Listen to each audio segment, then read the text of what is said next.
Good morning and good afternoon. My name is John Herbst and I run the Eurasia Center at the Atlantic Council. And I'm coming to you from Washington. We have a wonderful program today with speakers across the planet on what's happening in Donbas. We have with us today Andreas Umland, a noted scholar from Germany on things Russian and Ukrainian. Kurt Volker, a former senior official in the US State Department. Oksana Syroid, a former deputy speaker of the Rada in Ukraine. And Victor Liakh, the head of the East European Foundation. We're going to start with Andreas, who will talk about the overall situation on the ground, security situation in Donbas. Then we'll turn to Kurt. Andreas, over to you. Thanks, John. The two terms that may be applied to the situation in the Donbas are delegated interstate war and low-intensity warfare. The term delegated interstate war, which a colleague of mine has introduced for this war, is that it is a war between two states, but on the Russian side, the war has been delegated to these proxy troops of the Donetsk, so-called Donetsk and Lugansk People's Republics that are sort of semi-regular. And we have now a low-intensity warfare. The OSCE Special Observer Mission has counted in the period from 18 to 31st of May, 9,850 ceasefire violations, of which there were 2,650 explosions. So still pretty intense warfare in terms of the violations, ceasefire violations and explosions. But in terms of the fatalities, fortunately, the numbers have gone down. We had since the beginning of 2020 6 fatalities and 42 injuries, which means that we have on average now something like one killed person per month, and that is significantly less than we used to have in earlier times. The situation has also changed insofar as the OSCE observer mission has now is now on a large scale using drones, UAVs, and apparently this has in principle changed the situation in that now the observer mission can actually see most of the troop movements on the ground, and that apparently puts considerable limitations on the movements of troops, and that I guess is also calming down the situations. The drones are jammed and sometimes shot, but apparently, nevertheless, this is still working pretty well. So I would say overall we have now a stalemate in that the Ukrainian army is certainly strong enough to defeat these proxy armies of the DNR and LNR, but and we know from some political statements out of these pseudo-states that they would want to expand further and at least include the full territories of the Donetsk and Luhansk Oblast into their territories. On the other hand, the Ukrainian army is not advancing, which it could do, of course, and one could argue what it should do actually, and reconquer the territories, because as the battles at Ilovaisk and Debaltseve showed, this would then certainly trigger a new invasion of regular Russian troops, large regular Russian troops, and therefore we have now this stalemate, which is in a sort of stability, a sort of equilibrium, but of course not a tenable situation for a long term. I can go on, but perhaps this is already too long. No, that was actually remarkably brief and insightful. Thank you very much. Kurt, you were heavily involved in the diplomacy of this conflict, did a wonderful job, and we miss your presence. But what can you tell us about this? Well, thank you very much, John. The diplomacy continues, but I'd have to say not effectively. What we have seen is a very good description from Andreas of the situation on the ground. I would add to this, the most significant thing about the diplomacy is Russia's attitude towards it. And I'm reminded of when in my first job in government in the 1980s, I was an intelligence analyst. And the person in the cubicle next to me had a poster on the wall with a phrase written in a circle that was purportedly KGB instructions, which were admit nothing, deny everything, make counter accusations. And that is exactly the way Russia treats the diplomacy of the Normandy format and Minsk, because it denies that it has engaged in deliberate aggression inside Ukraine, hybrid warfare. It doesn't admit to any responsibility for controlling the two people's republics. And then it accuses Ukraine of violating the Minsk agreements. And this is where I think President Zelenskyy and his team have done a good job. I think they have tried to take away from Russia any legitimacy to those arguments by demonstrating that they are willing to do what it takes to negotiate, to try to support peace, try to put some new ideas on the table, prisoner exchanges, flexibility in some of the negotiating formats in Minsk, to demonstrate that it is really Russia that is failing to implement the Minsk agreements. Unfortunately, the United States has not played much of a role in supporting this process since I stepped down in September.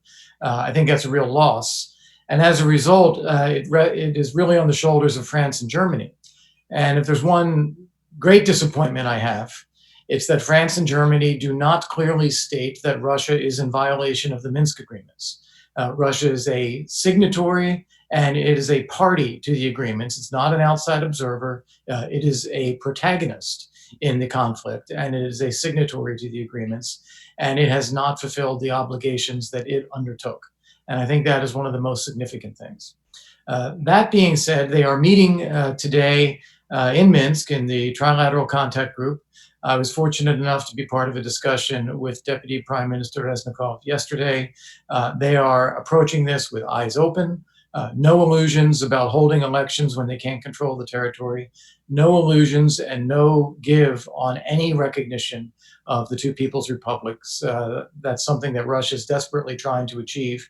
It would be a disaster for Ukraine to give any legitimacy to those two creations of Russia inside Ukraine, and no illusions from the government about doing that either. They have included citizens, Ukrainian citizens from the Donbas, both sides of the line, in the discussions as a way of trying to take away from Russia the argument that no one from the Donbas is represented. But that being said, they have found a way to be inclusive and continue to try to negotiate. Unfortunately, the bottom line, and I'll stop on this point, is that this is a deliberate policy by Russia to continue a low level of aggression inside Ukraine, using military forces that it controls, using the two people's republics that it controls, using intelligence services, and doing the minimum that it can to keep an economy functioning and civil administration functioning. And as there will be no peace and there will be no end to the conflict as long as President Putin continues to make this his policy. He can change anytime he wants. He doesn't now feel a reason to change or a need to change. The efforts we undertook for 2 years were to create conditions where it would demonstrate to Russia that its efforts to instrumentalize the Donbas in this way were fruitless, that it was not holding Ukraine back. Ukraine was succeeding as a democracy, economically, and in its ultimate integration with Western institutions. That progress has had a setback because of events here in the United States, because of slow progress on reform over the past year.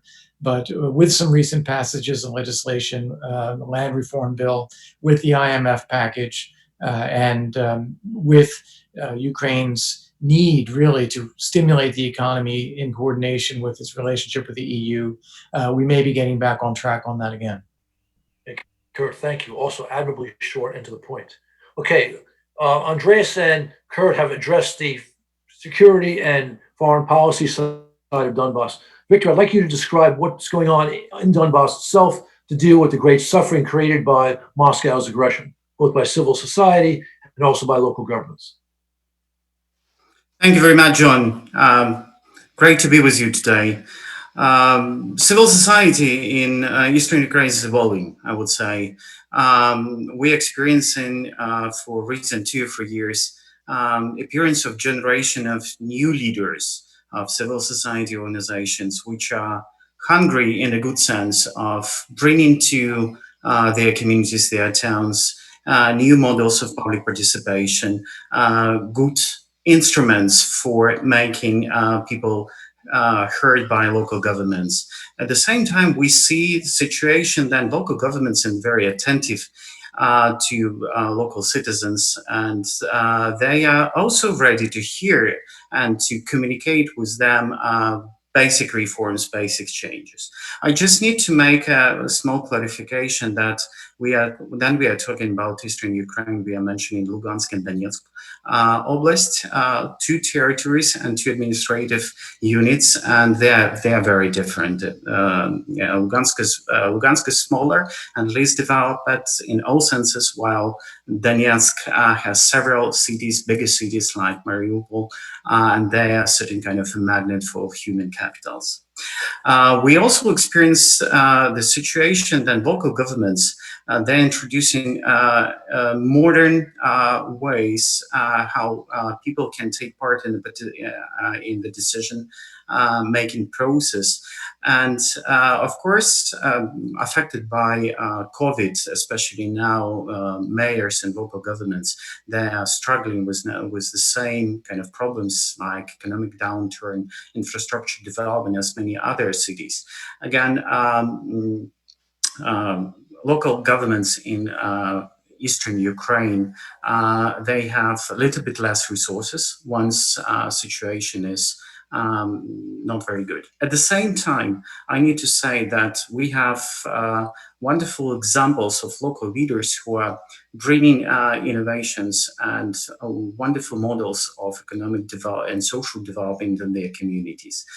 For example, in some cases, these local governments can be a good best practices for the whole Ukraine, let's say bringing innovation and developing of land management systems, bringing people to decision-making process through installation of e-democracy and e-participation instruments. In a nutshell, I would say that technical assistance programs, Ukrainian governments invested a lot into development of civil society, and we have a good package of civil society leaders and civil society organizations actively involved in the process of reforms. At the same time, local leaders, if they're equipped with knowledge and teams, they can do changes. One of them, the best sample is the law of Ukraine for voting for IDPs, and advocated by a group of Ukrainian organization, IDP organizations. So this is a good sample how IDPs and civil society can advocate changes. Victor, thank you. That was excellent. But I have one quick question. Do you believe that the voting for IDPs in the upcoming local elections is going to be smooth? That's a good question, as we will be using this law for the first time. At the same time, the law lifts all limitations and special procedures for registration of IDPs in election and election commission and election points. So I think that it will be smooth. Okay, thank you. I hope you're right. Oksana, you are by no means shy at expressing your opinions. You have very clear views on what the Zelenskyy team has been up to on Donbas, so please share them with us, if you're there. Oh, thank you. Thank you very much, John, and thank you for keeping Ukrainian focus in time of big distractions. First of all, I have to tell that probably any government of Ukraine or any other government that would try to implement Minsk and to get any profit or pride of this will actually fail, because it's a trap. And the major reason is that, first of all, we have to look at the true intent and the true motivation of Russia, which is not definitely Donbas, and it's not even a Crimea, it's a Black Baltic Sea region. So Russia desperately needs to control Black Sea and to have easy access to Baltic Sea, and that's why Ukraine is just on the way. And depending how Ukraine will resist or fall or fail it will determine the fate of other countries. So that's why they looking for the solution in particular in Donbas. It's no-way strategy. And I will give you a few examples from Zelensky, because he had the best intents and best his statements when he was running for the presidential office. And he said that we just have to stop shooting. And I believe he really meant this. But it appeared that it's not enough, because there is somebody who is interested to shoot. And exactly as Ambassador Volker mentioned, that there is one person who is interested to shoot. And until this person is interested to shoot, doesn't matter lower or higher, nobody can stop shooting. It will not work. The second example is return of the prisoners. Again, President Zelensky had the best intents to return the citizens, and he was trying to do a good job. But yesterday we had the discussion that, and people call it now it looks like human trafficking, because Russia control actually a few millions of people. They can collect this, the fund of exchange all the time. And there is no any criteria. So we will be exchanging permanently. We will give up of the important witnesses or victims or whatever. And the third one example is the statement of Zelensky that we are ready for the dialogue and compromise. But compromise on what? If Russia is not interested to actually to control the whole territory and the whole region, and they have Minsk, they are not interested to compromise or to dialogue, because they have the win-win strategy. It doesn't matter whether Ukraine implement Minsk or doesn't implement Minsk, they will get the profit. And last but not least, I think that I will quote here John McCloy, that I like very much. And he told once in 50s that he was speaking about the Soviets, but it refers to Russian first of all, that the biggest threat for us is to forget that the threat exists. And I think this is what is happening with Minsk, that during the time of Poroshenko, he was personalizing this threat with Putin, that actually is not true, because Russia has been hostile against Ukraine for 350 years. And now President Zelensky is too shy even to call Russia at the threat and to analyze what's going on. So if we want to be successful in this, then we have to treat the true disease, but not the symptoms. So we will not find the success and solution on Donbas per se. We should look broader. Thank you. Okay, I think, Oksana, that's an excellent point, that the problem goes well beyond Donbas, and perhaps also for the West, well beyond Ukraine. And that's why, in my judgment, it's in American interest to provide strong support for Ukraine. Absolutely. But, okay, this is a question actually for all the panel. Putin, it seems to be betting that the Ukrainian people will become so tired of war that will force Zelensky to make fatal compromises. Is this a good bet? Andrea, okay, Oksana, you have the first shot at it. Go ahead. Yes, I will start with this, because this is very interesting point. Putin is not just giving the bet. Actually, now Russia is controlling 80% of Ukrainian media, especially central TV channels. And they are providing propaganda. They are translating, broadcasting severe propaganda that imposes on Ukraine the feeling of incapacity. So the major messages that are broadcasted are that Ukrainians are not capable to elect any good government. Ukrainians are under US control or outside control, and Ukrainians are not capable in anything. So they are imposing this feeling of incapacity, and that's why it's not that it's not about Ukrainians. This is how Russia, how personally Putin wants Ukrainian to feel, and this is what they are translating. So, but this is a very interesting psychological technique, and it's technology. So if we would not resist this, that in fact, eventually we will behave like this. And it doesn't refer only to Ukraine, it refers to everybody. Okay, thank you. And you're right that media in Ukraine is a serious problem, a serious problem. But following this a little bit further, President Zelensky has offered a variety of gestures to the Kremlin, whether his talk a year ago about having referenda on NATO in Ukraine, whether his acceptance of the quote unquote Steinmeier formula, whether the acceptance of this trilateral advisory commission in Minsk.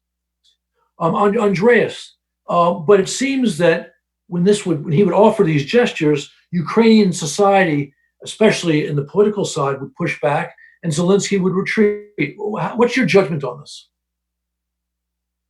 Well, I guess that actually the origin of these sort of compromises go back to Moscow. And these are themes that I suspect are actually brought up by Moscow. And the cold calculation behind it is actually that to create division in Ukrainian society. And these topics are brought up because they are so controversial in Ukrainian society.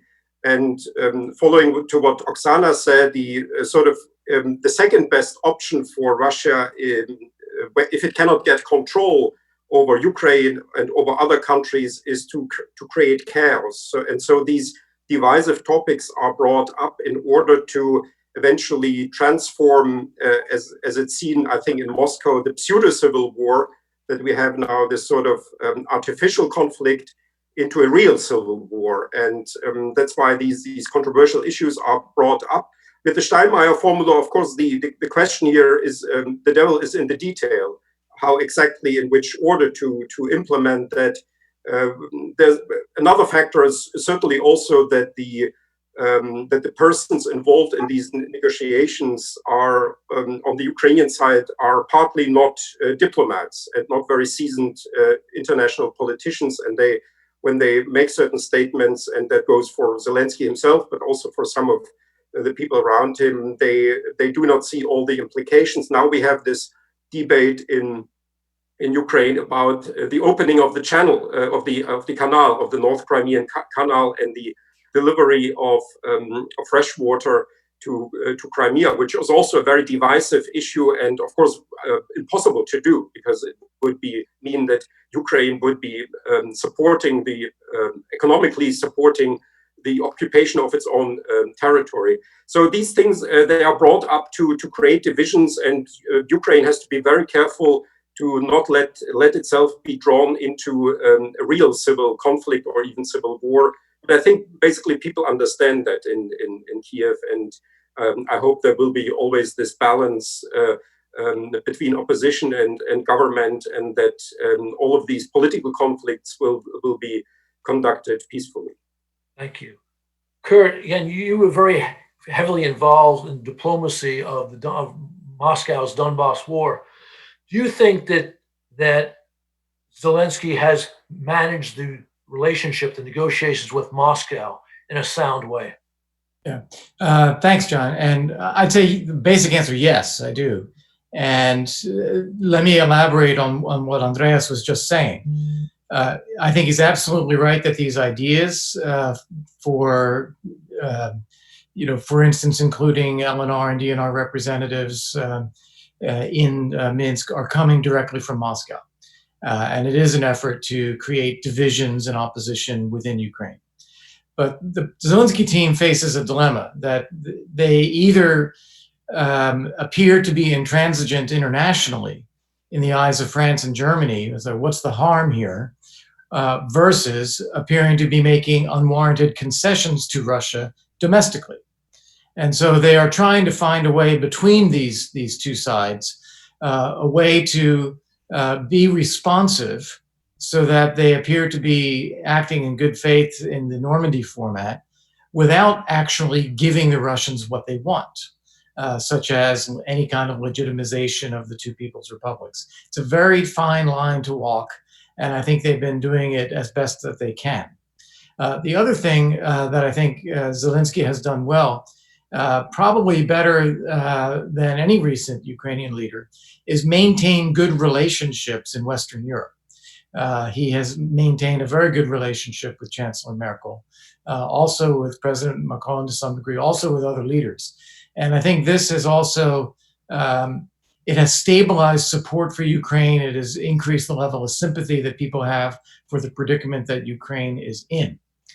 The final thing I would say, and this is where it's just an impossible situation, I think President Zelenskyy began his efforts to engage in the Minsk process, the Normandy format, with a sincere belief that it could produce a result, that if he was willing to be reasonable, there would be a solution, he could negotiate something with Putin, and this would be solved.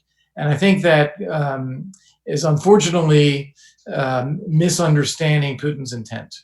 And over time, I think he's become convinced, President Zelensky's become convinced, that this is a deliberate policy of aggression by Putin, and therefore it's not going to work out in negotiations. And as a result, he needs to have a combination of maintaining the military capacity and holding the line, reaching out to the local population as best you can, while focusing on Ukraine's continued economic and political development. That has been a slow process. It has been more difficult for him on that front as well than he expected. I think he's faced greater headwinds from oligarchs, even oligarchs he thought were on his side originally. So it has been tough all around, but I'd have to say he's done a reasonably good job. It seems to me that the process you just described, and that was a nice nuanced analysis, actually helps Zelenskyy on the Russian side of the equation. I'll explain that. Clearly, Putin and his media have been going after Zelenskyy to paint him in the worst possible colors, but without real success. One, because Zelenskyy was a world-class comedian in the Russian world before he became president, so he's well known in Russia and favorably known. And also, the elements of compromise have demonstrated a willingness for a reasonable person to meet quote-unquote Russian interests here. Yet Putin doesn't go there. So my question for you is this: is Zelenskyy's reasonableness on this question actually something that increases the pressure on Putin, because it underscores that this is a Putin war and not something Ukraine is forcing on Russia? Yeah, I think that's exactly right. And I think you can't separate the dynamics inside Russia about this from the dynamics around COVID-19 as well. The aura that President Putin went into this with of defending Russian greatness and defending Russian interests and people has eroded by his failure to do so domestically in the face of the coronavirus. And I think it amplifies an effect where people question, well, what are you doing in Ukraine? Okay, thank you. I don't want this conversation to be just about the war and the diplomacy of the war. So I'd like to turn back to Victor. Victor, do you think you have a good sense on public attitudes in the occupied territories in Donbas? Thank you very much, John, for this question. Again, we can guess what kind of public opinion of people through telephone interviews, as well as kind of listening to those people who are kind of traveling from one side to another. Unfortunately, travels now, checking, crossing checkpoints is closed because of Corona. At the same time, potentially we can guess what kind of people's interest on the other side of the front line. I would say front line, very front line, not contact line, but it's still, we don't have a full ceasefire. So my guess is that we are witnessing the situation that people from the other side of the front line, they also inclined to have a peace. Ceasefire, peace, and kind of peaceful negotiations. This is also their expectation. At the same time, I just would like to elaborate what Oksana just said, that Ukrainians also would like to have peace. At the same time, we don't want to have a peace for any price. And Ukrainian society set very clear indications for Mr. Zelenskyy, what we do not accept as a compromise for kind of reaching peace agreement with Russia. Namely, we don't we do not accept a special status for Eastern Ukraine, Lugansk and Donetsk Oblast. We do not accept any compromise on the language, on the federal status, etc. And I think Ukrainian civil society, a number of organizations, they already kind of alerted Mr. Zelenskyy that this will be no way he crosses these red flags. Okay, thank you. Another question, because I believe at some point this war is going to end. I think at some point Ukraine's not just sovereignty, but territorial integrity in the occupied territories will be redeemed. So when that point comes, in other words, when Putin realizes he cannot win, when that point comes, what will be necessary to rebuild Donbas? Well, this is an extremely good question, and I hope that Ukrainian society builds and develops a long-term plan for reconstruction of the Donbas in a longer-term perspective. First, this rebuilding and rejoining of Donbas into territory of Ukraine will take a long period of time. My guess, this decade or more. Second, definitely it's not enough to physically return these territories to the under control of the Ukrainian government, but also mentally. And we experience a huge impact of Russian propaganda with all kinds of myths and stereotypes over people who live now on the other side of the front line. So my kind of sense is restructuring economic links and ties, education in wider sense, including civic education, giving opportunity for getting Ukrainian education very close to the line, and again, communication. I don't want to use the propaganda from Ukrainian side, but communicating Ukrainian, let's say, values and opportunities which Ukrainian state brings, like liberty, civic liberties, economic opportunities, etc. Okay, thank you. In a couple of minutes, I'll open the floor to questions from our audience. We already have 7 or 8 in the queue, but I will anticipate one of them with the question I ask now. Since at least the spring of 2018, Moscow has been trying to exert pressure at sea on economic developments in Donbas. We've had a quasi-naval blockade in the Sea of Azov, stopping ships, Ukrainian and foreign ships, coming into and out of Mariupol and Berdyansk. How serious is this effort to the economy of Donbas? And what should the government of Ukraine be doing? And I'd like to ask that question first to Andreas. Well, I don't feel competent enough to judge on the economic side of it, but I do see here this sort of tactic that Russia is sort of switching to other theaters of political warfare or hybrid warfare, counting, I think rightly so, that international attention will not switch as quickly, and so this tactic of strangulation of the southern and East Ukrainian economy with this naval blockade is just one of these instruments, and one can only hope that the West will pay attention to that, and that this will be then also counteracted with sanctions, and maybe adding to what Victor said about the.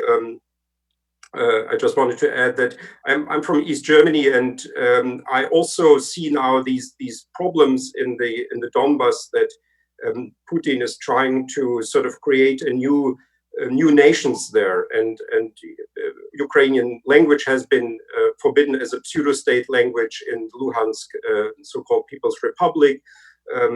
Passports are giving out. The educational system has changed, but as from my experience in East Germany, at the end of the day, that may not mean that much. They may be presenting these children they're marching as in the World War II uniforms or something like that. But I wonder how deep all that goes, and especially now that the economic situation, I think, will become more complicated for these regions. But yeah, but that was just an addition maybe to what Victor said before. Okay, thank you. Kurt, the Western reaction to the Kremlin aggression, the Russian Navy aggression at the Straits of Kerch in November of 18, was rather mild. Weak and late sanctions followed in the United States. One of our questioners points out that there has not been much attention in the West to Moscow's war at sea. How would you explain that? Or what's your assessment of this? Well, it's a sad story. I remember it very well.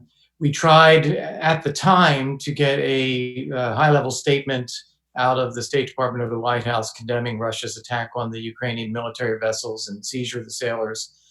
We couldn't get it, and so I ended up just tweeting that, which doesn't carry quite the same weight as a statement from the State Department Secretary of State or spokesperson. But we did get something out to condemn this. And then for a period of a few months, we raised it at every occasion to demand the release of the sailors. I did it in my meetings with Surkov, we did it publicly, and also the return of the vessels. But you're right, it was a relatively weak response. I think one reason is we didn't want to escalate conflict. That's always what you hear in Western Europe, and I think in the US there was also that sense as well.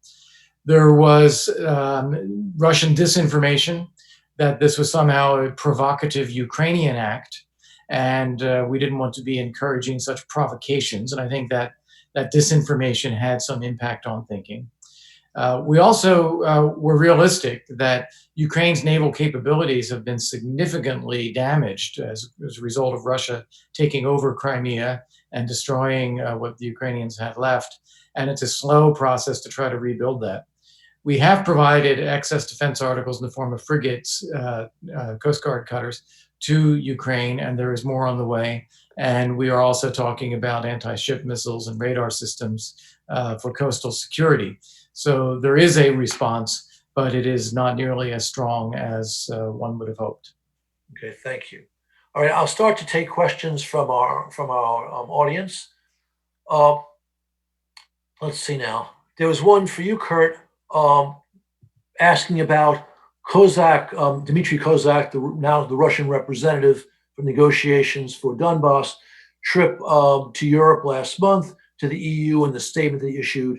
Do you think the Russians are trying to bypass Ukraine and reach an understanding with the French and the Germans at Ukraine's expense? Well, that question, that has always been Russia's intent, is to bypass Ukraine and negotiate over the Ukrainians' heads with others who will give them pieces of Ukraine. That has always been Russia's objective. The issue here, I don't believe that the replacement of Vladislav Surkov with Dmitry Kozak indicates any change in Russian policy. Russian policy is determined by Putin, and it is to continue low-level aggression inside Ukraine to put pressure on the Ukrainian government and weaken them and keep them away from the West. That policy of Russia has not changed. I do think that Surkov had become increasingly distant from Putin and in some ways not seen as having as close an ability to communicate with Putin as he did when he started off on this. And over the course of my time, I was aware that there was more and more influence by Dmitry Kozak on developments inside Russia's effort to pursue this aggression against Ukraine. And towards the end of my time, I was hoping to travel to Moscow to have a meeting with Surkov, but also to meet others in Moscow, including Kozak. So that was already happening. That being said, I think that there's nothing new in his engagement. It might be a closer communications channel with Putin, but not an indication of any new interest in actually reaching a settlement. And when I say settlement, I want to be clear, we're talking about Russia's withdrawal from Ukraine. Absolutely. Okay, we have a question from Cynthia Buckley on humanitarian infrastructure in East Ukraine. It's actually a two-part question. Are there indications of efforts on the Russian side of the line, the Russian-controlled territories, to rebuild hospitals and roads and schools? And what about the infrastructure and efforts on the Ukrainian side of the line? Victor? Yeah, thank you, John. We are witnessing both sides are investing into rebuilding of infrastructure, and definitely extent and investments are extremely different. I would say that from Ukrainian side, my guess is about 80% of critical infrastructure like hospitals, schools, community centers, they are rebuilt at the moment. Again, another question is roads and transportations. But I'm just witnessing the situation and technical assistance programs, Ukrainian both national government and local government, but also Ukrainian private sector. They are heavily investing into rebuilding of critical infrastructure like roads, like transport communication, water supply, sewage, and also digital infrastructure, bringing opportunities for people to get connected to internet as well as TV and radio. Okay. Let me ask you one other question, which we have from Dawn Kedyan. What is the status of the Ukrainian Orthodox Church in occupied Donbas? If we are understanding by occupied Donbas, Ukrainian Orthodox Church, wow, that's very hard to say, really. My understanding is that Ukrainian Orthodox Church is taking borders of, let's say, administrative borders as Ukrainian controlled territories. And my guess is that comparing to Orthodox Church of Moscow Patriarchate, this is kind of 10 times smaller in number of parishes. Okay, thank you. We have a question about the water situation in Crimea. And the question is, what about the concept of Ukraine agreeing to provide water to Crimea in exchange for Moscow ending its war in Donbas and getting its troops out and everything? Oksana, I wonder what you think about that. I think I have an idea, but I think we should all hear. Well, I think that one of our biggest trap, again, I wouldn't say mistake, but we are all trapped because we are all acting in a kind of Russian projection. So we are even using the notions, the words. I'm looking at the question that I pump up here, and they say the war on Donbas. There is no war in Donbas. There is no war in Donbas. There is the war of Russia against Ukraine. Right. But Russia, and it's not my, it's not that somebody's wrong, but this is how this Russian, this is what I was trying to say previously, that if Russia intends to force you to believe in something, very often they succeed, even if you don't realize it. When we say separatists, there are no separatists, but we repeat it. There is no war on Donbas, but we repeat it, and so on. So coming back to your question again, this is Russia. Russia will not bargain here. There is nothing to trade on, because Russia needed Crimea not for the sake of the piece of land of peninsula. Russia needed Crimea to control the whole Black Sea. And from this perspective, Russia needs to control the whole territory of Ukraine as well. That's why for Russia, there doesn't make any sense to change something for something, because they need everything. And we have to look at this situation from different angle, because we had to look for other leverages, and those leverages, this is what, for example, Kurt is stressing for years, because I'm following his statement, that we have to increase our military capacity. We have to increase our economic capacity. We have to lift oligarchs from power. We have to increase the capacity of the society. This is the solution. This is where the leverage is. But we have to start from the point of acknowledging where is the problem. And here I would quote our other friend, General Hodges, because he's stressing that if we want to find the solution of this problem, we have to move the map the way that the Black Sea is on the center of the map, then we will see the solution. Because if you look at the Donbas and the contact line, we will never find a solution there. We are just will be trying to treat the symptoms of the problem. So no bargain here. No bargain. If I may jump in and add Please. something. Yes, please.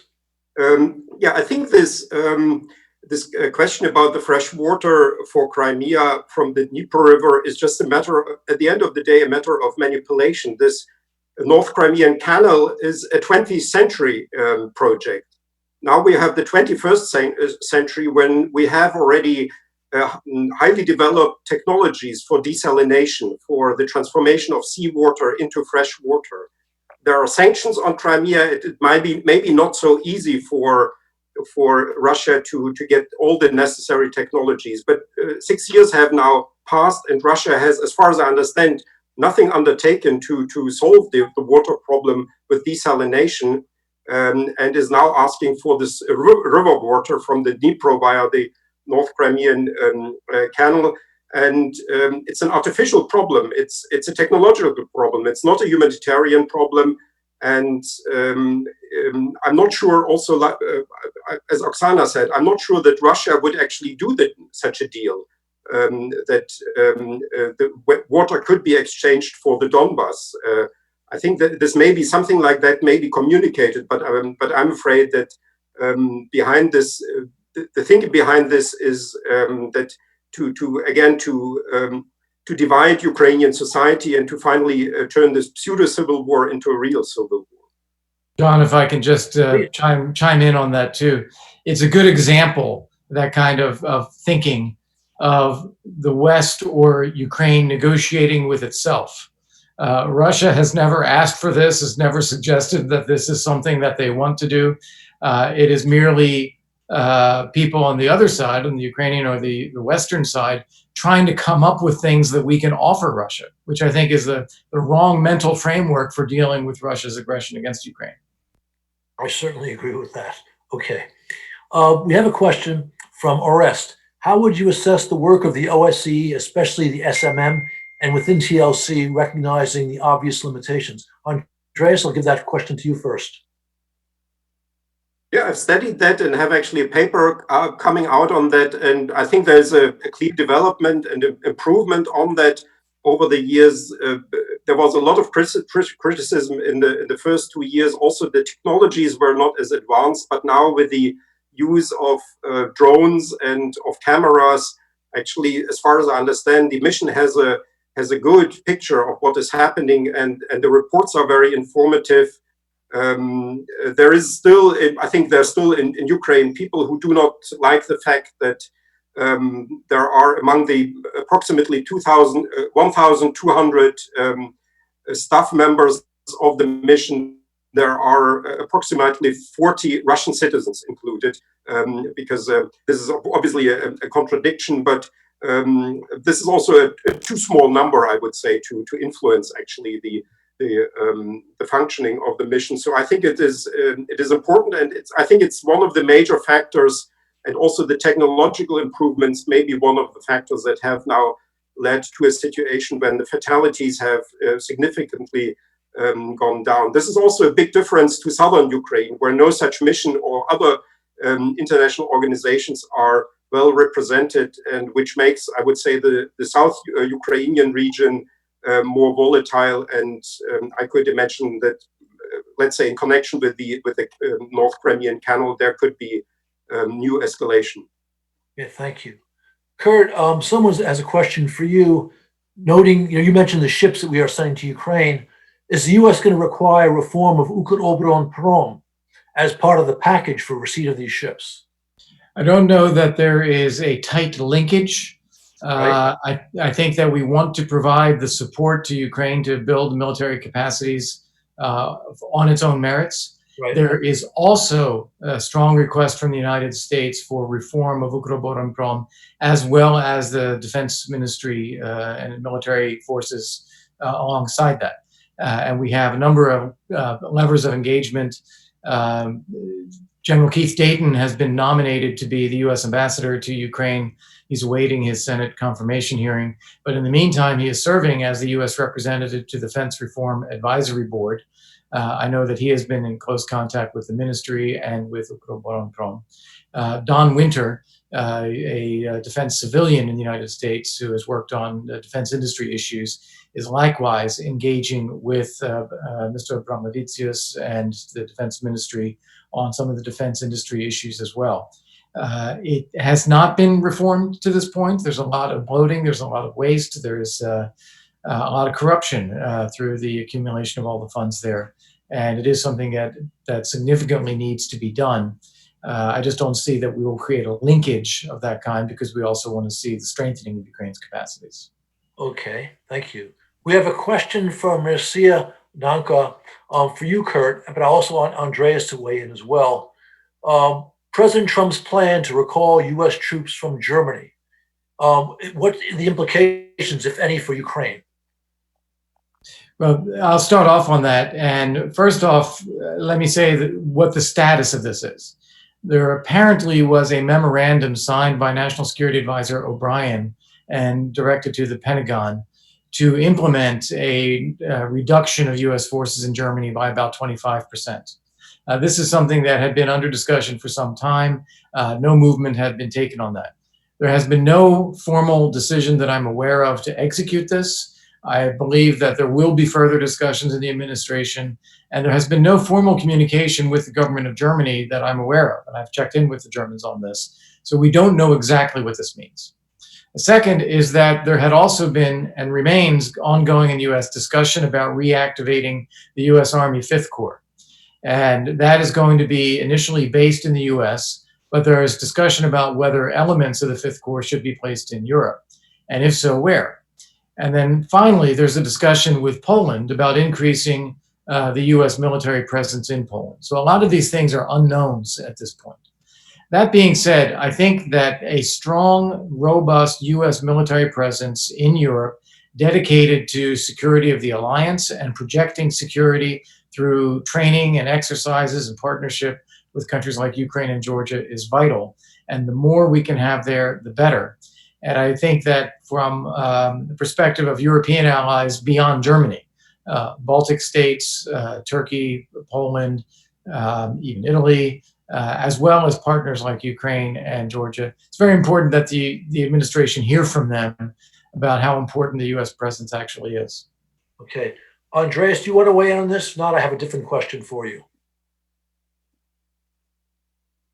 Let's take the next question. This is, I think it's too remote from Ukraine to actually have. If I could add one thing to an earlier question, though I didn't have the chance. The SMM does a fabulous job. The SMM works incredibly well under very difficult circumstances. The problems are twofold, though. One of them is their freedom of movement is significantly restricted by the occupying forces, and they document this, and it is tremendously hindering to the better effectiveness of their mission. But they do an excellent job despite that. And then the other failure, which I think is more significant, is that Russia, just like the way it handles Donbas overall, it agrees to a mandate for the SMM in Vienna, which calls for freedom of movement, and then blocks the implementation of that mandate on the ground in the Donbas. And no one is putting significant spotlight onto Russia's hypocrisy on this in Vienna. And I think that is something that the Western Caucasus, NATO caucus in Vienna needs to be doing more of, is spotlighting that Russian hypocrisy. Thank you. Okay, we have a question from Maeve. What is the long-term outlook on the Putin-caused frozen conflicts in Donbas and on the Georgian-Russian border? Is it accurate to believe that these are still providing the geopolitical advantage they had when Putin designed them? Andreas, I'll give you a shot at that. Well, I think there's a qualitative difference between these conflicts. I think the salience of Transnistria, Abkhazia, the Tskhinvali region, or as it's called in Russia, South Ossetia, is very different, and Ukraine is a slightly different case here, and which is sort of marked by the annexation. So I'm not sure this is the link is so obvious from a Moscow perspective. What I think is changing now is the whole economic calculation, and that these are all regions that demand some support within the Russian state budget and within the Russian understanding of its territory. Crimea is now the most subsidized region in what Russia regards its territory, and Transnistria and Abkhazia, South Ossetia, and the DNR are also taking up money. And now that the budget situation is changing in Russia, maybe not for the next 2 years, as long as the reserves are still there that Russia has accumulated over the last years, it may not become so salient. But I think in the midterm, actually, all these foreign adventures will be put under question when Russia will have problems or may get problems to pay salaries to its state employees and to pay pensions and to fulfill all its social obligations inside Russia. Thank you. I would add one point here. I think Donbas is where Moscow's frozen conflict policy is going to ultimately fail. And once that happens, that will have a positive impact on that policy in the other places, Transnistria and the various places in Georgia. Okay. We have a question from Mark Temnicki, which would go to Victor. He talks about the 1.5 million IDPs as in Ukraine as a result of the Donbas conflict, or rather Moscow's war on Ukraine in Donbas. What measures have been taken by the Ukrainian government to help these individuals? Thank you, John. Thank you very much for a good question. Indeed, 1.5 million IDPs. This is the biggest humanitarian crisis since the Second World War in Europe. We need to say that. Ukrainian government has one of the priorities of Ukrainian government is to provide different kind of services for IDPs in their kind of getting jobs and resocialization in new places. Again, I would say we have IDPs, which stands for internally displaced people, but we also have IDUs, which is internally displaced universities, and we have businesses also, which are kind of moved to another side. So all these kind of free IDs, they are one of the priority for Ukrainian government. And this program of Ukrainian government is on both levels, on national level and the local level. So local authorities, they are also allowed to spend money and to create different kind of opportunities and special services for IDPs. So IDPs, they have an opportunity to get work, employment. They have an opportunity to access employment services and vocational services, so to be retrained and to get another service. So they have some privileges in getting, let's say, in some areas, they are offered with free premises to live, and they have some privileges in getting works and workplaces. At the same time, we have the whole a special ministry which develops Ukrainian state policy on IDPs and providing them with services. And this ministry actively cooperates with different kind of technical assistance programs and civil society organizations, IDPs organizations, etc. Several innovative tools are introduced for IDPs, like chatbots, different kind of information resources where a person with kind of IDP status can get one or another service from Ukrainian government. And again, the situation with IDPs is not like they have a certain kind of concentration camps, or they have a settled, let's say, separated settlement. This is definitely not true. Situation is there, so Ukrainians somehow managed to accommodate and resocialize people with IDP status. Thank you. Oksana, we have two questions for you, which I'll roll into one, and this will be our final question. One's from Lieutenant Colonel Michael Ritsak, the other from Tomas Luk. The questions are, one, there's a felt need, given Moscow's war against Ukraine, for a combined national security strategy? Is something like that being developed? And also, what would be the Black Sea element of such a security strategy? Oksana, over to you. Thank you. Wonderful question. Wonderful. And I do believe that we have, it's a very, very high time to have the true national security strategy.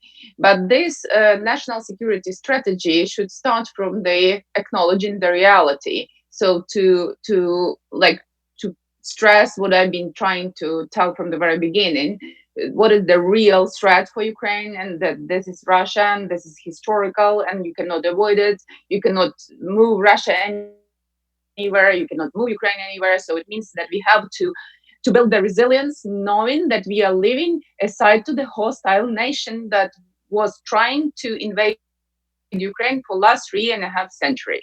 So that should be the starting point of the national security strategy. If we don't acknowledge this, then any pretend of strategy, any actions, any whatever, they will not work.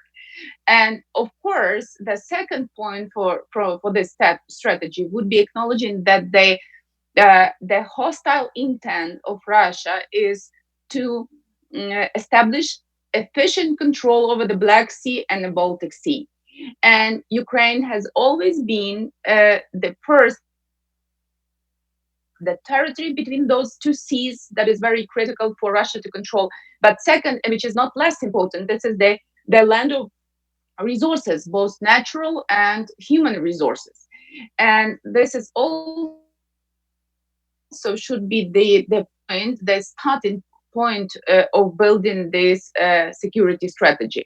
I think what is happening with Ukrainian government during 6 years of wars and with Ukrainian society, I would say that Ukrainian society is again more mature now because people are speaking about this openly, while the government and the officials, they're trying to find very fine language, like to avoid those sharp corners. And I understand why they're doing this, because they don't feel support and perception of this from Western partners. When once I talked to the very high UN official and asked him why you are avoiding calling Russia the aggressor, he said because Russia doesn't agree on this. So it means that we will be nowhere if we behave like this. So I think it's a very high time, not only for Ukraine, because for Ukraine it will be very difficult to do it by itself, but for the Ukraine and for those countries who see the picture like this. And I believe that first of all the US, Baltic Nordic countries, Black Sea countries, to unite their efforts in building this strategy, and then we will see the effective actions. Oksana, thank you very much, and I'd like to thank our audience for staying with us over time. I want to just make 2 points in closing.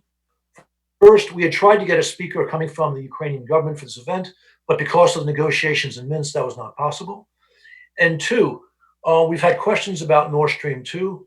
I've been an optimist for the last 2 years, saying Nord Stream 2 is going to die. I'm even more certain of that today than I was a year ago. We all know that just last week, Senators Cruz and Shaheen introduced new legislation for additional sanctions. And I think this will be a major problem for Mr. Putin. And with that, thank you all for participating. Thank you all for staying with us. And we'll be doing this again soon. Thank you, John. Thank you, John. All the best. Thank you all.